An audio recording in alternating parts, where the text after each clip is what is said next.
السلام علیکم ورحمۃ اللہ وبرکاتہ۔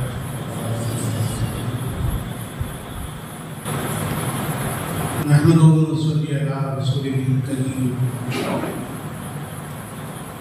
أما بعد، أعوذ بالله من الشيطان الرجيم، بسم الله الرحمن الرحيم، رب اشرح لي صدري ويسر لي أمري واحلل عقدة من لساني يفقهوا قولي۔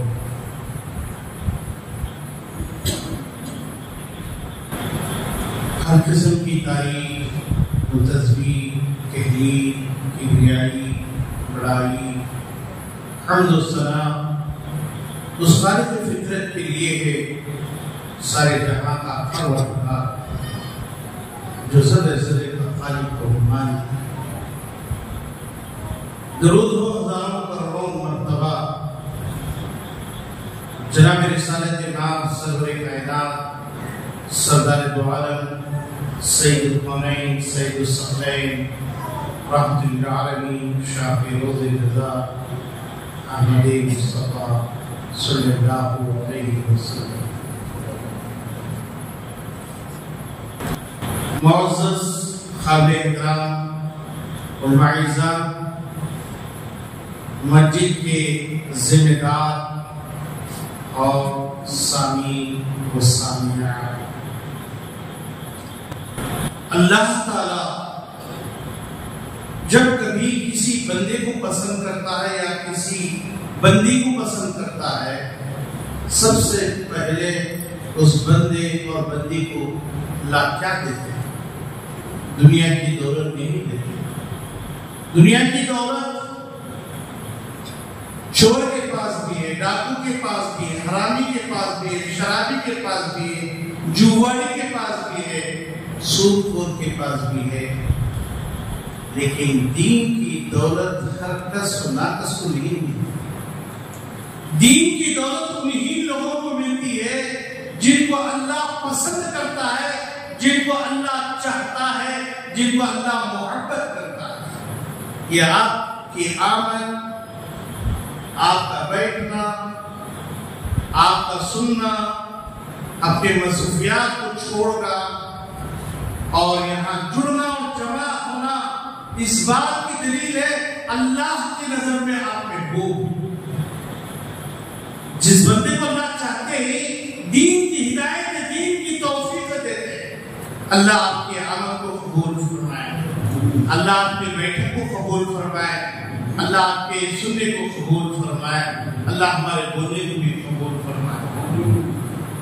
معزز سامعین و سامعات، قرآن مجید میں اللہ سبحانہ و تعالیٰ ارشاد فرماتے ہیں، اِنَّا أَنزَلْنَاهُ قُرْآنًا عَرَبِيًّا لَعَلَّكُمْ تَعْقِلُونَ۔ ہم نے قرآن عربی کو، قرآن کو عربی میں نازل کیا۔ نازل کرنے کا مقصد، قرآن کو نازل کرنے کا مقصد خود اللہ تعالیٰ قرآن میں فرماتا ہے، اِنَّا أَنزَلْنَاهُ قُرْآنًا عَرَبِيًّا لَعَلَّكُمْ تَعْقِلُونَ۔ اس عربی کو قرآن کو نازل کرنے کا مقصد یہ ہے کہ سمجھو۔ قرآن کو سمجھنے کے لیے اللہ تعالیٰ آج ہمارا قرآن سے کیا رشتہ ہے، کیا رویہ ہے، ذرا غور کرنے کی بات ہے۔ ایک شخص جو تاجر تھا، بیماری، بمبئی گیا۔ بمبئی جانے کے بعد اس نے شکر کی، بیماری شکر کا مال خریدا۔ خریدنے کے بعد اسے پیسوں کی کمی محسوس ہوئی۔ اس دور میں ابھی چند سال پہلے موبائل کا دور نہیں تھا، ٹیلی گرام کا دور تھا، ٹیلی گرام کا دور۔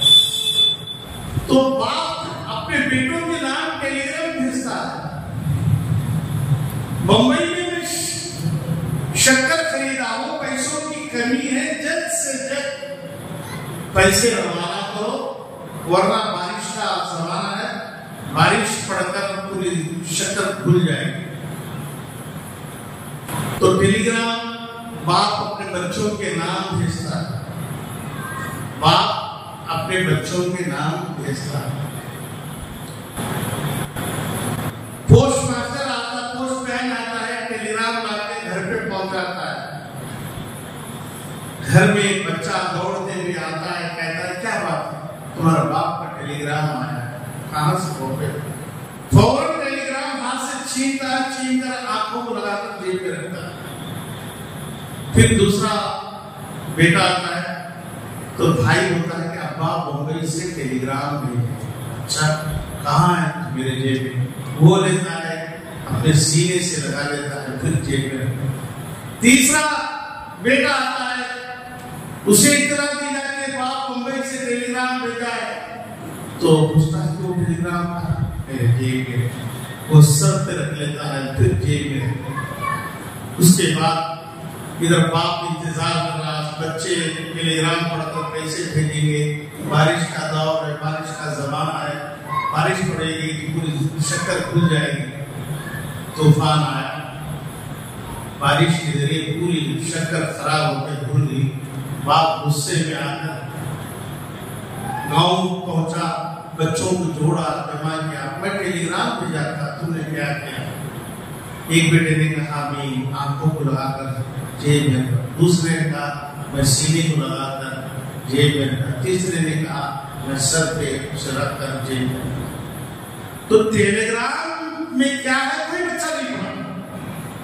ٹیلی گرام کے اندر کیا لکھا ہے، کیا پیغام ہے، کسی نے نہیں پڑھا. چوما جیب میں رکھا، وہ دوسرا ہے چوما جیب میں رکھا، تیسرا ہے چوما جیب میں رکھا.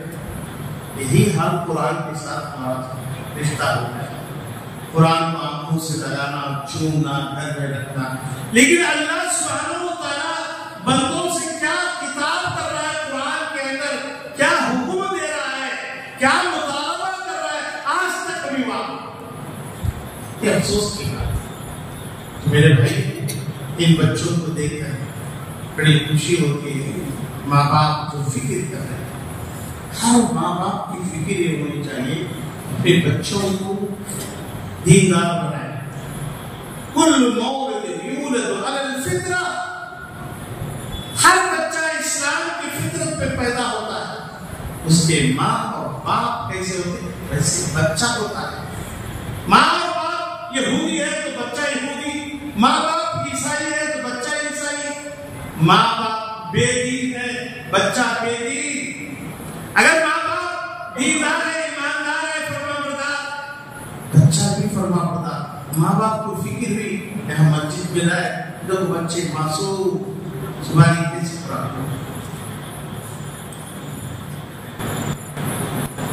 اورنگزیب رحمۃ اللہ علیہ بہت بڑے بادشاہ، ولی بادشاہ نہیں تھے، ولی تھے، نیک تھے، بہت سادگی زندگی گزارے اورنگزیب رحمۃ اللہ علیہ. اورنگزیب رحمۃ اللہ علیہ اپنے بچوں کو قرآن کا حافظ بنانے کے بعد اپنے بچوں کو اپنے باپ کے پاس بھیجتے. باپ جیل میں بند ہے، جاؤ دادا سے ملو، خوشخبری سناؤ کہ ہم قرآن کے حافظ بنے، ہم قرآن کے حافظ بنے. تو اپنے بیٹوں کو دادا کے پاس اورنگزیب بھیجتے ہیں. پوتے، دو پوتے دادا کے پاس جا کر خوشخبری سناتے، دادا دادا ہم قرآن کے حافظ بنے. دادا بچوں کے الفاظ کو سن کر آنکھوں سے آنسو جاری. اورنگزیب کے والد اپنے آنکھوں سے آنسو جاری کرتے ہیں، جاری کر کے کہتے ہیں تیرا باپ خوش نصیب.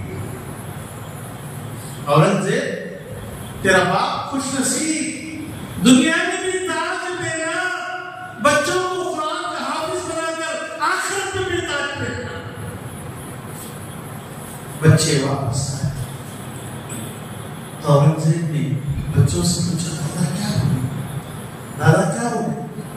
تو بچے کہتے ہیں دادا نے کہا تیرا باپ خوش نصیب ہے، دنیا میں بھی تاج پہن رہا ہے، آخرت میں بھی تاج. تو اس دن سے اورنگزیب حفظ کرنے لئے قرآن کے حافظ بنے. بچوں کو دیندار بنانا یہ پراپرٹی ہے ہماری. ڈاکٹر بنانا کمال نہیں، انجینئر بنانا کمال نہیں، دولت مند بنانا کمال نہیں. بچوں کو دیندار بنا کے چلو، یہ تمہاری پراپرٹی ہے، آخرت میں کام آتی ہے. تو بڑے شان سے اسکولوں میں لے آتے ہیں بچوں کو IAS اور انجینئر ڈاکٹر بنانے میں بہت شان سمجھتے ہیں، فخر سمجھتے ہیں. بچوں کو حقیقی معنوں میں دیندار بنانا یہ اپنی پراپرٹی ہے، جائیداد ہے. یہ بچے کل قیامت کے دن کام آئیں گے، جنت کا ذریعہ بنیں گے. ہر بچے کو بچپن ہی سے دین کی تربیت کرو، اسکولوں کو بھیجو، پڑھاؤ، ڈاکٹر بناؤ، انجینئر بناؤ، IAS آفیسر بناؤ، اعلیٰ سے اعلیٰ تعلیم دو، لیکن ساتھ ساتھ بچے کو بچپن ہی سے دین کی تعلیم، دین کی تربیت کرو، تاکہ تمہارے لیے آخرت کا توشہ بنے، آخرت کے لیے پراپرٹی بن سکے تمہاری. حدیث شریف میں آتا ہے پیارے نبی کریم صلی اللہ علیہ وسلم فرماتے ہیں جب انسان مر جاتا ہے لیکن سارے اعمال اس کے منقطع ہو جاتے ہیں، لیکن 3 اعمال منقطع نہیں ہوتے. ان 3 اعمال میں سے ایک عمل نیک اولاد ہے، نیک اولاد کو چھوڑ جاتے ہو، وہ اولاد کیا ہوتی ہے؟ نیکی کا ذریعہ بن جاتی ہے. حدیث شریف میں آتا ہے نبی کریم صلی اللہ علیہ وسلم فرماتے ہیں، نبی کریم صلی اللہ علیہ وسلم فرماتے ہیں کہ ماں باپ کو اللہ تعالیٰ جنت کا فیصلہ سناتا ہے. تمہیں جنت ہے، تو ماں باپ جنت میں جاتے ہیں تو فرشتے روکتے ہیں، رک جاؤ، یہ تمہاری جنت ہے، اس سے اونچی جنت ہے.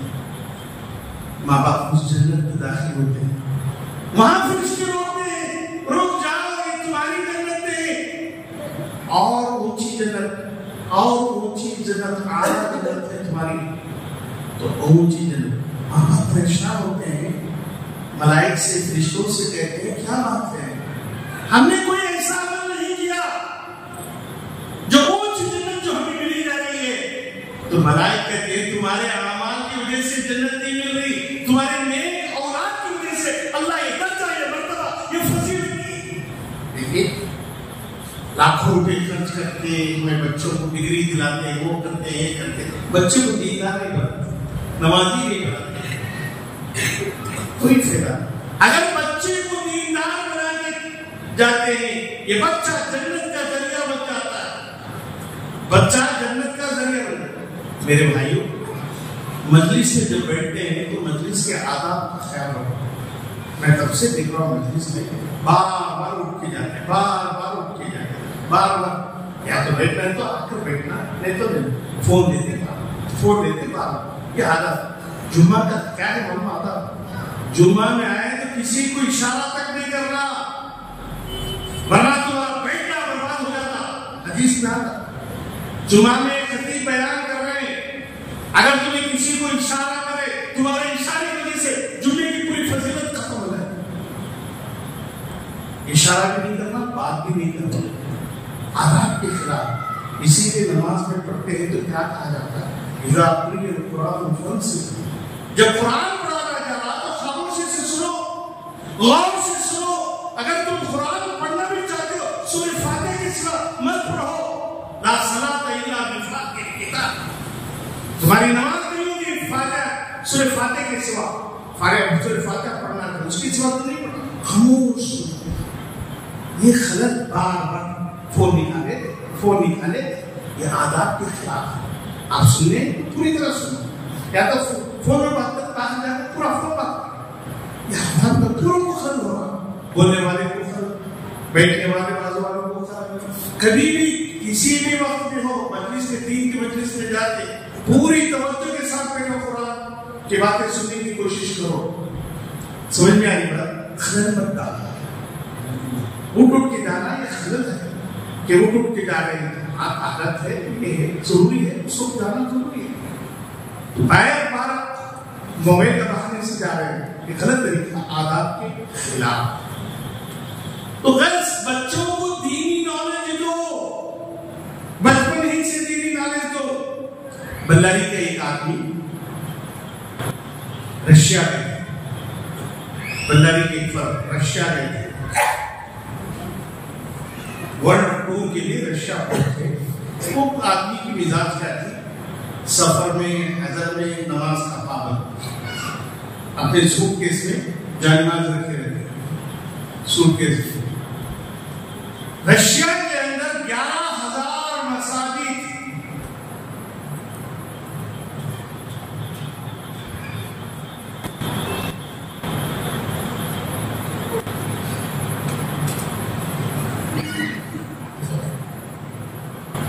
آپ پہلی بار بھی آپ کو بہت اچھے لگے، خدمت کرنا جماعت میں۔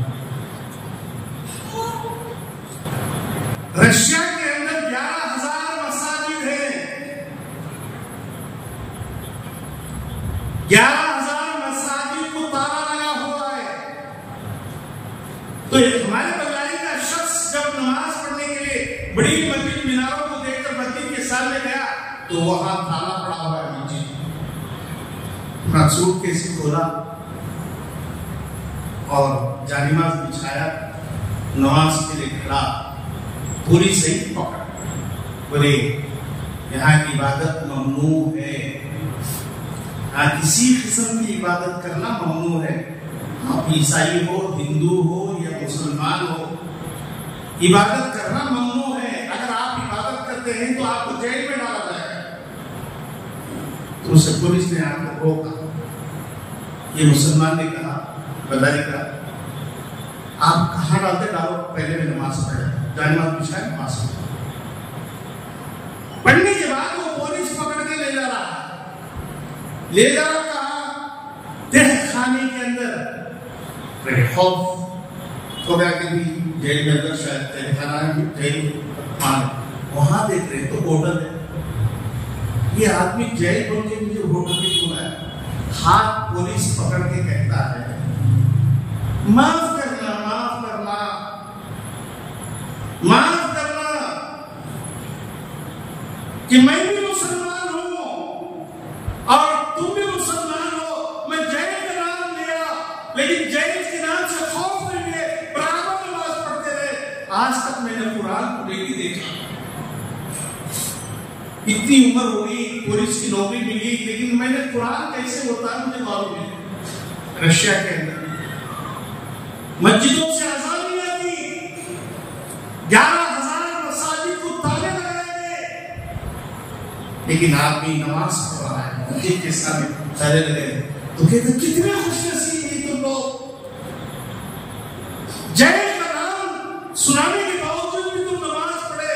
میں معافی چاہتا ہوں، میں بھی مسلمان، میرا نام اکبر ہے، اور تم جیل کا نام سن کر بھی نماز پڑھے، میں تمہیں تکلیف کیا جیل کا نام لے کر۔ آدمی کو بچپن سے نمازی بنائیں گے، دیندار بنائیں گے، کہ بچپن سے دیندار بن جاتا ہے، بڑا ہو کر کے وہ دیندار ہوتا ہے۔ ماں باپ اسکول کو چھوٹا کمال نہیں، اسکول کے ساتھ ہی ساتھ علماء کے پاس لا کر دیندار بناؤ، ورنہ یہ بچے بے دین ہوں گے، کل قیامت کے دن آپ ذمہ دار بنیں گے۔ اللہ تعالیٰ تمہیں پوچھے گا تمہیں اولاد دیا تھا، اس اولاد کو تم نے کہاں تک دین کی تربیت کی؟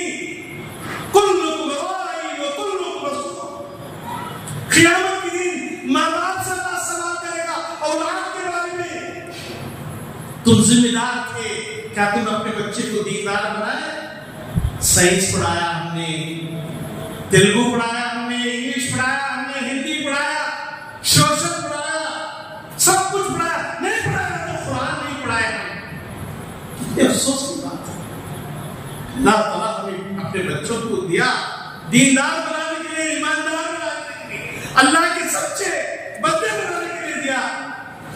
آج ہم تربیت نہیں کریں، مرغی کو پالتے ہیں، مرغی کی دیکھ بھال کرتے ہیں، مرغی کا شام ہوتی ہے، مرغی کے بارے میں سوچتے ہیں، مرغی کہاں گئی، کدھر گئی، کیا کوسے کھانے پہ بیٹھی ہے، کوسی گلی میں گئی ہے۔ معمولی مرغی کی فکر چل رہی، بچوں کی فکر نہیں ہے۔ کیسی چیز ہے بچہ ہمارے پاس 25 سال تک رہتا، نہ ماں اس کی تربیت کرتی ہے، نہ باپ اس کی تربیت کرتا ہے۔ ماں باپ کی ذمہ داری ہے اولاد کو دیندار بناؤ، اولاد کو دیندار بناؤ۔ اسلام کو مضبوط کرنا کیا مانے گے؟ اولاد کو دیندار کرنا اسلام کو مضبوط کرنے کے بعد اولاد کو دیندار بناؤ، قرآن کے حافظ بناؤ، نمازی بناؤ، بچے کے دماغ میں ڈالو۔ ابھی شیخ نعمت بتا رہے تھے کہ بے نمازی کافر ہے، مشرک ہے، اس کی دماغ میں ڈالو۔ نماز چھوڑنے والا مسلمان نہیں، بچپن سے اس کی دماغ میں ڈالو۔ من ترک الصلاۃ متعمدا فقد کفر، نماز چھوڑنے والا کافر ہے، اس کی دماغوں میں ڈالو، بچپن سے تربیت دو، سوتے وقت دعائیں پڑھا کے سلاؤ، تربیت کرو، اٹھتے وقت دعاؤں کے ذریعے اٹھاؤ۔ دین کا نالج ہی نہیں دے رہے ہمیں۔ میرا دوست فارسٹ آفس میں گیا انٹرویو دینے کے واسطے، انٹرویو لینے والا جو آفیسر تھا عیسائی تھا، انٹرویو لینے والا آفیسر عیسائی، میرا دوست مسلمان۔ تو انٹرویو لینے والا یہ پوچھتا ہے کہ قرآن کو کس نے لکھا؟ کہ محمد صلی اللہ علیہ وسلم نے لکھا کہ عیسیٰ علیہ السلام نے لکھا؟ تو ہمارے دوست نے کہا محمد صلی اللہ علیہ وسلم قرآن۔ تو عیسائی آفیسر کہتا ہے قرآن کو لکھا نہیں گیا، قرآن کو آسمان سے نازل کیا ہے۔ ایک عیسائی دین کا نالج رکھتا ہے، ایک مسلمان دین کا نالج نہیں رکھتا ہے۔ یہ ماں باپ کی غلطی ہے، ماں باپ اپنے بچوں کو دیندار نہیں بنائے، دین کی طرف توجہ نہیں کیے۔ معزز سامعین، آپ تمام سے درخواست ہے اپنے بچوں کو دین میں ایسے علماء کے پاس بھیجو۔ اچھے علماء کی کمی ہے، اچھے عالموں کی کمی ہے، اچھے علماء کی عزت کرو، تنخواہیں اچھی دو، اور لوگ دوسری فکر نہیں کرتے۔ اگر آپ اچھے علماء کی فکر نہیں کریں گے کہ علماء معاش کی فکر میں دوسری جگہ چلے جائیں گے۔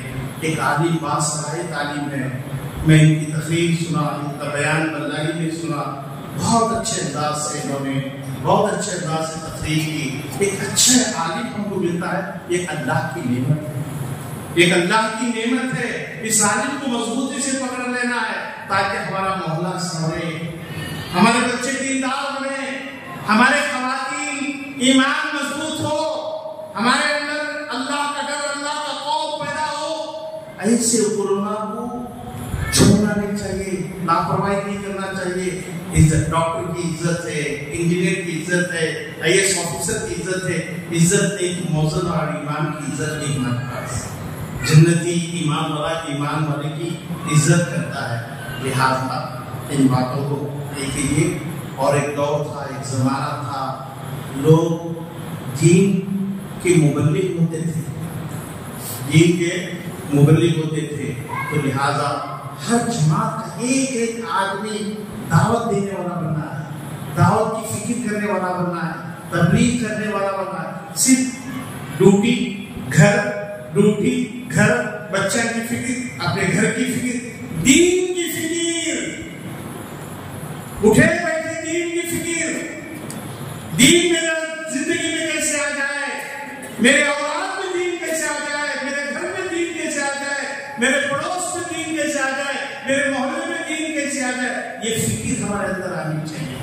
فکر نہیں ہے خالی آئے اسٹائل سے بیٹھے، اسٹائل سے سنے چلے گئے، بولنے والا بھی اسٹائل سے بول رہا، سننے والے بھی اسٹائل سے سننا، ایسا نہیں ہونا۔ فکر لینا، جانے کے بعد ایک فکر، ایک طرف آنا۔ تو معزز سامعین، فکر لو، اپنے آپ کی فکر، بچوں کی فکر، مسجد کی فکر۔ مسجد خالی کی ہے، کیسے آباد کرنا مسجد کو، محلے والوں کو دیندار کیسے بنانا، حق ان تک کیسے پہنچانا، یہ فکر ہونی چاہیے۔ اللہ سے دعا کروں اللہ مجھے اور آپ کو سب کو حق بنانے والا، حق کا داعی بنائے۔ آمین۔